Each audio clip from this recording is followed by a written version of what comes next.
žiūrint į realybę, tokia kokia jinai yra. Matyt, reikės dabar užtumt žuskai.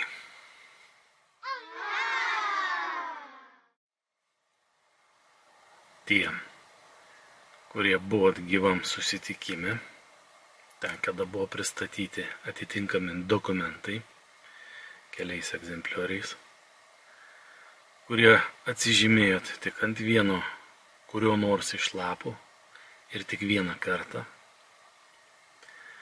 Ir neatsiliepėt, nepranešat, gyvi jūs dar ar ne. Neatsiliepėt į mano raginimus, net neraginimus, priminimus, netgi prašymus atsiliepti, kad atvyktumėt ir pabaigtumėt tą, ką pradėjot. Tai vat iš viso to, kaip sakau, žiūrint į realią padėtį, tokia kokia jinai yra, darau išvadą, objektyvią išvadą, kad jūs ne tik, kaip aš jau nekartą susakęs, neskaitot dokumentų, po kuriais atsižymėt, ne tik tų, kurie tada buvo jums pateikti, susipažinimui, bet apskritai turbūt įpratis toks yra, neskaityti, nesigilinti. Yra virtinė kažkokia atsižyminčia, ir jūs ten eilė irgi takšt ir pašlo pajechalo. Išvykot net nepasidomėt, kas kur, kaip, o kas po to, ar prie to reikia ką nors, ne. Tai vat žoskai taip pasakau. Ir jau tikrą faktą pasakysiu, taip kad jeigu taip ir neatsiliepėt iki dabar, tai tikrai garantuoju jums, kad kai kurie iš jūsų, va tie, kurie ant kažkurio vieno tik iš lapų atsižymėjot,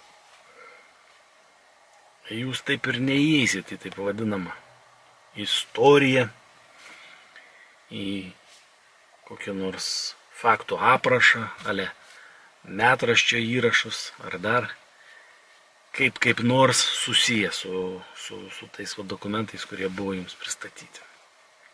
Jūs neįeisit. Jūs nebūsite minimi. Jūsų niekas neras ten prie to dokumento, nei duomenų, nei atsižymėjimų, nesakau. Jūs tarsi kaip neatsižymėjot, nes jeigu reikia padaryti veiksmą, va taip, 1, 2, 3, jeigu jūs tik padarėt 1 ir tepėt slides, kaip sakau, nepasiaiškinę, nelaukia, nepaklausinėję, neišsiaiškinę, nepasigilinę, tai tas pats, kas nieko nepadarėt ir netgi dar kai ką sugadinot, pagadinot, kol pasiekmei yra gaištamas laikas kitų, energija, galvos užimtos, kaip čia dabar va visą tavą ištiesint va tą nedadarytą jūsų. Jo, aš minu jums ant sąžinės, jeigu jūs turite tokią sąžinę. Ir šiandien, penktadienis, kaip ir yra paskutinė diena tiems visiems reikalams, ir aš čia dabar atjudėjau ir būsiu nuo 17 iki 18 valandos, dar porą minučių iki 17, tai visą valandą lauksiu.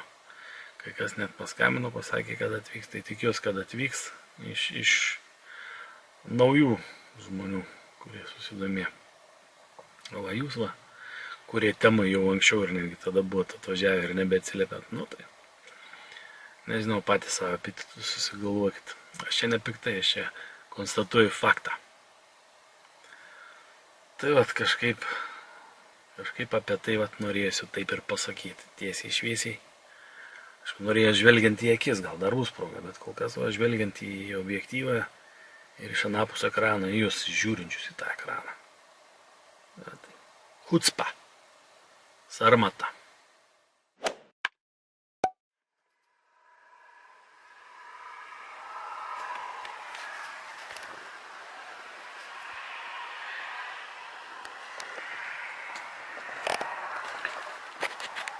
Šio vakaro reziumė.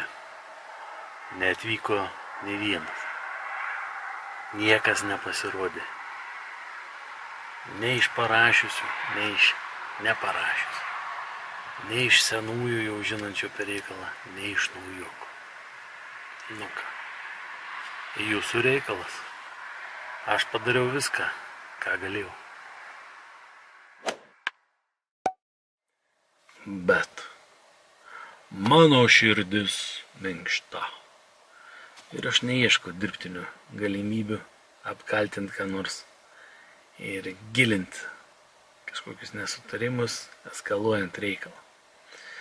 Todėl dar iš savo pusės padarysiu tokią nuolaidą. Rytoj apie kokią 10 valandą ryto ir iki 11 valandos būsiu va toj vietoj ir palauksiu dar tų, kam per šią naktį sarmata ir sąžinė atsibus ir praneš man apie tai, kad atvyksta. Tai vat, koordinatės išsiųsiu visiems parašiusiems man. Elektroninį paštą, aš jau velnys žino kelintą kartą tą elektroninį paštą čia paminiu. At visiems parašiusiems koordinatės parašysiu. Rytoj paskutinė diena, paskutinė galimybė, šeštadienį nuo 10 iki 11 valandos. Aš daugiau neturėsiu laiko, nes bus kiti jau svarbesni reikalai, apie kuriuos aš jau nebesiplėsiu. Visi, kam reikia, suprato, kas nesuprato, turi progą gyvai atvažiuoti, aš ant pirštukų paaiškinsiu. Ir nekrenčia mane, kaip čia pasakyti, mint man ant sąžinės, ne va tai 10 laiškų man rašant. Kad aš ten bulvėmis mėtausi ar dar kažko. Nesupratot, aš neturiu laiko į kiekvieną tokio nesupratos. Po 10 laiškų rašančio į kiekvieną laišką atsakinėtas. Blemba. Jeigu jūs subinės tingit pakelt, kad įsiaiškintumėte iki galo. Kas, kur, kaip, dėl ko, už ką. Piktai, ne? Nu, tebūnė jums piktai, bet. Kad jum aš košmaruose prisisapnuočiau. Iki pilnos laimės trūksta 30.